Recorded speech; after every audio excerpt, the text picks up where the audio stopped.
Je m'appelle Dimitri Josvicki, je suis athlète paralympique, j'ai 27 ans. Je suis sprinter sur 100 mètres dans la catégorie T38. Dans la vie, je suis ergothérapeute, 2 jours par semaine pour APF France Handicap. Je travaille au Tech Lab de Tourcoing. Sinon, je suis conférencier en entreprise, dans les écoles également, pour sensibiliser au handicap, mais aussi mettre en avant les valeurs du sport au regard de l'entrepreneuriat.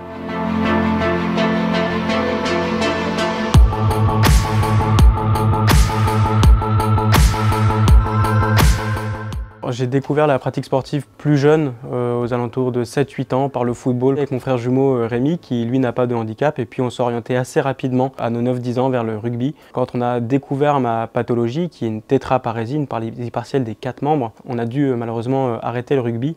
Je dis on parce qu'on a toujours fait du sport ensemble, et puis en 2010 Christophe Lemaître performe au championnat d'Europe. C'est comme ça qu'on commence l'athlétisme et en particulier le sprint, et puis le parasport lui n'est venu que plus tard, en 2016. Parce que j'avais tout simplement une méconnaissance du parasport. Je ne pensais pas y avoir ma place. Puis depuis, j'ai entamé ma carrière. Bien évidemment, le sport de haut niveau a changé ma vie parce qu'il me donne aujourd'hui l'opportunité de venir parler du handicap, sensibiliser les gens. Encore plus quand on est athlète paralympique, parce qu'en fait, on peut tous et toutes être concernés par le handicap. On l'est tous d'ailleurs. Et le sport permet vraiment de décomplexer cette question-là.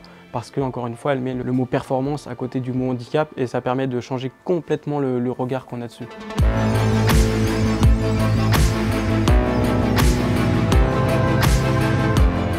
La pratique handisport, pour moi, c'est quelque chose de formidable parce qu'au-delà de parler de sport de haut niveau, elle permet à tout à chacun de déjà s'épanouir dans une activité physique. L'autodétermination, c'est-à-dire la possibilité pour soi de faire des choix pour soi, c'est super important.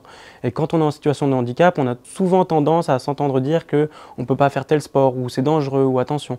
Et en fait, la pratique handisportive, elle permet de casser aussi un peu ces représentations. Et puis ensuite, il y a tout le volet social qui est super important, qui permet aux gens de sortir de chez eux, de rencontrer d'autres personnes qui sont comme elles, différents d'elles, et pourquoi pas même d'en faire une carrière si un jour on a un talent pour un parasport.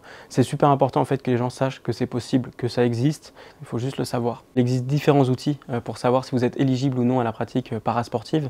Il y a tout d'abord les comités départementaux et ou régionaux handisport de votre région qui vont permettre de vous orienter vers des clubs pour une pratique parasportive. Et puis il y a aussi des plateformes en ligne comme Mon Parcours Handicap ou Trouve ton Parasport, qui est une plateforme du CPSF qui fonctionne très très bien, qui vont mettre en avant en fait les différents sports, alors paralympiques pour le coup. Associé à ça, vous avez en plus tout le système de classification qui est expliqué de façon simplifiée pour savoir si vous êtes éligible ou non à la pratique en compétition.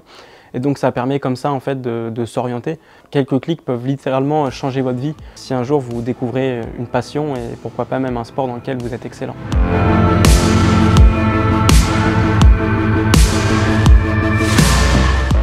Mon parcours handicap, pour moi, c'est super important parce que ça permet aux personnes en situation de handicap de s'orienter. Il ne s'agit pas que d'une plateforme qui va vous mettre en avant le parasport, ça va mettre en avant toutes les démarches auxquelles vous pouvez accéder et le sport en fait partie. Il faut que des outils comme ça existent pour qu'un maximum de gens soient sensibilisés à leurs droits tout simplement.